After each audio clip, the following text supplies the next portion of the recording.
Hi YouTube, this is Kier.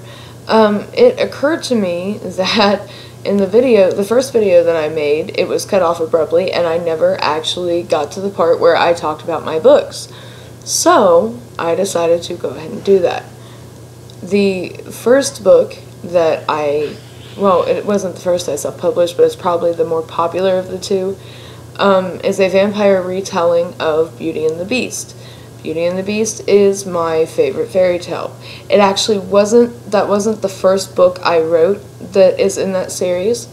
When I was about 14 years old, I wrote a poem, and in the poem, it was a poem about Rapunzel, only Prince Charming was not so fucking charming. He was a vampire, and he turned Rapunzel into a vampire, and that was the reason that she was in the tower. And in the poem, she's super pissed and bitter, and she got her revenge on him and all that shit. I was a very cynical 13-year-old. But I wrote the poem, and about a year later, I was laying awake one night, and I was thinking, because, you know, I have super bad insomnia, and when you have insomnia, a lot of the times that's what happens. You lay awake at night and you think of random shit. And my mind went back to that poem, and I was like, well, that would be a really good story. It was actually supposed to be a short story, but it ended up being a full-length novel. It was actually the third novel that I wrote, but the first two are really, really bad, quality-wise. I mean, I wrote them when I was 12 and 13, so they were a place to start. If I ever want to do anything with them, I'm going to have to completely rewrite them, which is exactly what I am doing with Rapunzel right now. But, back to Beauty and the Beast. Like I said, Beauty and the Beast is my favorite fairy tale. It always has been since I was a little girl. I was a little girl before there were movies like Frozen and Brave, and Belle was our badass. She was the princess that, you know, she didn't wait on anybody. She did shit her way, and she showed that Beast who was boss, and he fell in love with her because of it. And that was the closest thing to probably a positive message we got from Disney princesses at that time. I loved her spirit. I related to her. She was from a, you know, little town that didn't understand her. She was a bookworm, all that shit. Belle was my bitch. I loved her. And writing Beauty and the Beast, or rewriting Beauty and the Beast, the vampire version, was super intimidating for me. Because writing Rapunzel, I knew that I wanted to make her stronger than she was in the book. I knew that, or in the original story. I knew that from the get-go. But for me, Belle was strong, and she was a tough bitch, and she, you know, like I said, she showed that Beast to his boss. And I wanted to have, well, I didn't start out with the idea of having certain elements like true love and the reincarnation thing and all of that in there, but as it started to develop, I was really worried that she was going to kind of get buried under the whole romance love thing. It is, I suppose, in a way, a paranormal romance, but it's about a lot more than that. It's not just, you know, about them finding each other, falling in love, and that's the end. Because to me, I'm not saying I don't like stories like that. I love Nora Roberts, for instance. You know, I like me a good love story. I really do.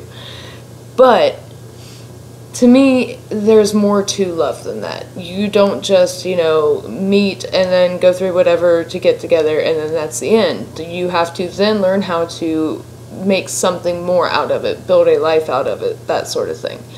And in that book, there is a lot of that. And on top of it, they're not just building a life together, they eventually have to figure out how to do that for all time, because she does become a vampire. He is a vampire from the get-go. So, the second book that I have, that was actually the first one I self-published back in 2011, and then I was still looking for agents at that time, and I was getting a lot of feedback like, we don't represent people who are self-published, we just won't do it.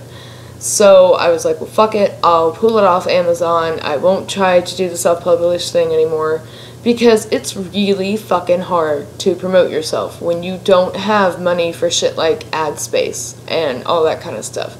It can get to a point, and has for me gotten to a point on numerous occasions, where you are sitting there and you are putting in 8, 10, 12 hours a day trying to promote yourself, and you sell 3 or 4 copies, because there isn't a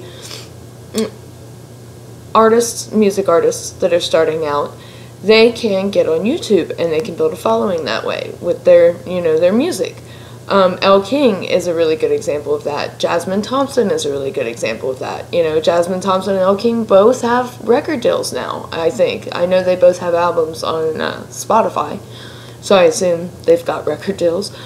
But they both have albums out now, but they started doing their shit on YouTube. For people who make crafts and who paint and that sort of thing, you guys have Etsy, and it's a big site. Self-published authors really don't have that. I mean, we have Goodreads, and you can build up your audience that way, but it's just not, I don't know, it just doesn't seem to reach as many people as having a platform like this does. So we have to kind of find our own fucking way to do it, and it can be really, really hard. So I took Castles Made of Sand off of Amazon, and I was looking for agents and all that kind of shit again. And then I got to a point last year after I had finished Beauty and the Beast in 2013. Yeah, in 2013, and I had done the whole agent thing for that too. And last year I was actually watching Californication, which I'm like 6 years too late on because I just started watching it last year. Love it, by the way. But anyway, I was watching the first or second episode, and for some reason this light bulb just went off. Like, if you keep waiting for an agent to come and save your ass and like give you, this great deal or find you this great deal or what have you, you could be waiting forever. Because the truth is, right now, there's a lot of turmoil in the publishing world, and there is a lot of, ebook versus paper print book shit going on. And I feel like for the last decade or so, it has been authors trying to start out that are really kind of getting buried under that bullshit.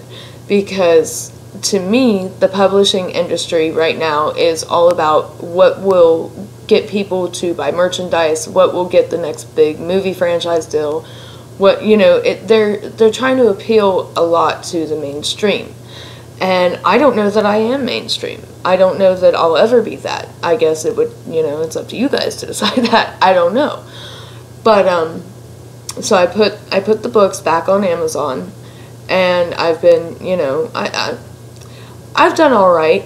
Like last month was a really bad month, but January was decent. I had a giveaway in December, and from Yule to Christmas, I was giving away both books for free, and altogether I gave away almost 700 copies, which for me was fucking phenomenal. Like, I know to somebody like Anne Rice or somebody like Stephen King, they'd be like, 700 copies, it's Tuesday, no big deal, but to me, that was fucking huge. So, yeah, like, I know that my stuff has potential. I know that my stuff is good. When I read my own work, I do not do it as the writer. I read it as a reader, because if you are not objective about the stuff that you write, and this is coming from somebody who had to learn to be objective, because let's face it, if you're a writer out there, you understand that there are parts to your story you cannot imagine cutting out, even if it no longer works. There are characters you can't imagine killing, even if it would benefit the story. You have to learn to be objective about your shit. And I think I am. I try to be. One thing I will say about Beauty and the Beast, for instance, is that I don't think that Ariane, which is my female character in Beauty and the Beast, her nickname as a child was the Little Beauty, which is where the beauty comes in. Because I'm really not fond of the name Belle. Anyway, I don't feel that Ariane was as strong as she could have been. There's some things about the story, and I actually have had people mention it in their reviews and things, and I can agree with them. Like, yes, that's one aspect that I agree with.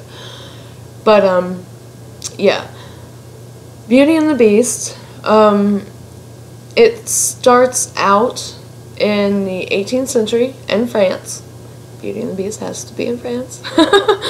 And it goes through to the present day, and it's just basically following the journey of Ariane from this little, you know, small town, poor provincial girl, to this vampire who is seeing the world and doing shit she never thought she would do.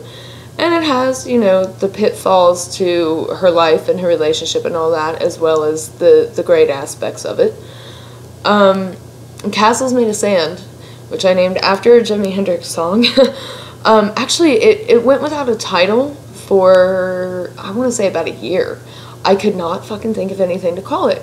And I was sitting there writing one night in my journal about how it still had no title, and I was listening to Jimi Hendrix, and I kind of tuned in for a moment, and I realized the song that was playing, and I'm going, Castles Made of Sand fall in the sea eventually. It's fucking perfect.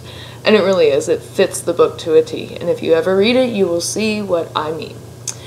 Anyway, Castles Made of Sand is a novel that starts in 1964, and it goes to 2009, which was when I stopped writing it. It was when it was finished. And it is the story of a woman who went to California in 1964 as kind of a, she was from Ohio, very small town in Ohio, imagine that. And she went to California with her best friend to get away from all the shit she didn't like about her town, all the shit she didn't like about her family, that sort of thing. And, you know, we're talking 1964. Not a whole hell of a lot in terms of the counterculture and the hippie movement and all that had happened yet. That was still, you know, in the years to come. But she went there because, you know, she heard stories from this girl in town who had gone there, and she heard that it was freer out there and that women were treated better out there and that the music was great and all that sort of shit. So her and her best friend, who never quite fit in their town, they went to check the shit out. At first, she's a total naive young girl. I mean, you have to think about 1964. It was like, it was a time where if you weren't in the middle of something, you weren't hip to it. She had never seen anybody smoke weed. She knew what drugs were. Like, she wasn't completely under a rock, but there were no drug addicts that she knew in Ohio, and it wasn't something she had been exposed to. So at first, the very idea of pot scares the fuck out of her. By the end of it, she smokes all the time. There was that, and then there was, she was a psych major, which actually, ironically enough, I wrote that before I ever started school. So Liz was a psychology major before I was. But she's a psych major, and she falls madly in love with her professor, and her professor is just a whirlwind of fucked up. You'll just have to read it to see what I mean by that. He's not necessarily a bad guy, he's just fucked up. Her and her best friend kind of start to drift apart very early on, because her best friend, she is kind of the person that will do anything just to be able to say, hey, I'm in California and I fit in and that makes me cool, that sort of thing. Liz is not. Liz is at first taking cautious step after cautious step, trying to test the waters and see how far she wants to push herself. And Julie ends up going down a really kind of dark road, I guess you could say. And Liz just kind of, she's really naive to what Julie is up to at first, and it takes her a while and all that kind of shit, and then she has to go through all that. In the middle of all of this, she meets Jack. No, Jack. Jack becomes her boss slash business partner. He has this idea for this underground paper that he's wanted to start since he was beatnik and, you know, into that scene. And, oh, sorry, my dog is shaking the couch, and I don't... Oh. Thank you, Zeus, for that. Alright. Sorry for any of you epileptics out there. That might have been difficult to watch. It was difficult for me to watch. Okay. Anyway, Jack is fucking crazy. He is great. He is crazy in a great way. He becomes kind of a mentor to her, although she really doesn't want to admit it because he's so out there. I kind of... I don't know how many of you out there have ever watched Dharma and Greg, But Jack kind of reminds you of somebody that older would be Larry Finkelstein. But him and the paper, she was hired to just do music, to just do articles about records and to go see concerts and to write about them, that sort of thing. She ends up being the whole writer, the whole writing background or spine of the whole paper. She does it all. And it's because of the paper that she really ends up right in the middle of the counterculture and the movement, the activist movement against the war in Vietnam. And she meets a lot of amazing people and does a lot of amazing shit. Now, for me personally, I seem to, not just in books or in movies, but in the way people talk about it, there seem to be two sides to the 60s. There is the super, everything was great, wish we were back there side to it, and there is the fuck hippie scum, we all hate you, you know. That, I'm trying to be nice about that aspect of it. There really isn't, or at least I haven't really found, except maybe in the movie The 60s, it did a pretty good job of giving a balanced, you know, shit was fucked up, here's how it was fucked up, but shit was pretty great too, view on things. If you've never seen the miniseries The 60s, and you are big into the 60s and it's something that interests you, you should try to check it out. I had it on DVD, and it got broken, and I went to replace it and found out that they no longer make the DVD versions. It was an NBC miniseries, but it was really great. Anyway, that's really the closest that I've seen to giving a balanced view on it. Castles Made of Sand is a balanced view. Castles Made of Sand gives the high highs of the 60s, you know, moments like Monterey Pop Festival, and protest on the Pentagon in 67, you know, those really great, we can do this, the world will change moments. And it also gives you the low lows, moments like the Summer of Hate, 1968, where, you know, you had the Chicago riots, you had all of the assassinations, you had all of this progress that people thought that they were seeing in 67 just kind of go up in smoke. It also gives you the good and the bad about that culture, that counterculture, because there were both, you know. I consider myself, I can't say I consider myself a hippie because I kind of feel like if you weren't there, you can't really be a hippie. I don't know if that's wrong or right, but that's just kind of how I see it. But I do identify myself sort of in that way. I have a blog, and the name of the blog is The Life and Times of the Happy Hippie Witch. I am, if there's a 21st century version of a hippie, I'm it. Like, I am. I love my classic rock. I totally do the whole protest thing. I am very involved in politics and petitions and trying to change the world and, like, yeah. But, I do identify myself in that way, and I do very much love and appreciate that culture, that counterculture, that society, what they were working toward, what they tried to do. But there were dark sides to it. I mean, there were bad sides to it. Shit that went wrong, shit that, you know, seemed like a good idea at the time, and then, you know, it ended up being bad and led people down a bad path. But, yeah, that's Castles Made of Sand. So, if you ever want to check out the books, I always put my author page link from Amazon because it has both books. And, you know, information about me, which if you're watching my channel, you're going to find out more about me here than you will there, but, you know. I always put it in the description, just in case you guys want to check it out. I want to talk a lot more about writing in the future. I want to talk about writing in general. I want to talk about what I'm writing. I want to talk about ideas for shit I want to write in the future, you know, that sort of thing. And if you guys are writers, I would love, love, love it if you guys would talk to me about your writing too. Because I don't get that opportunity a lot to really talk to other writers. I don't in real life know any other writers. I do have some great self-published authors on my friends list on Facebook, and it's awesome to hear them talk about their ideas and how they come up with them and how they do shit. But yeah, if you're a writer, please comment, you know, message me, make video responses, that sort of thing. Because I love to hear about how you guys do your thing and what you're working on. Okay, this ended up being way fucking longer than I meant for it to be. If you have any more questions or anything like that about my stories, I probably did a really shitty job explaining because for some reason I get in front of the camera and get like, I don't know, ADD. I bounce from one thing to the other. I don't mean to do that. I'm sorry.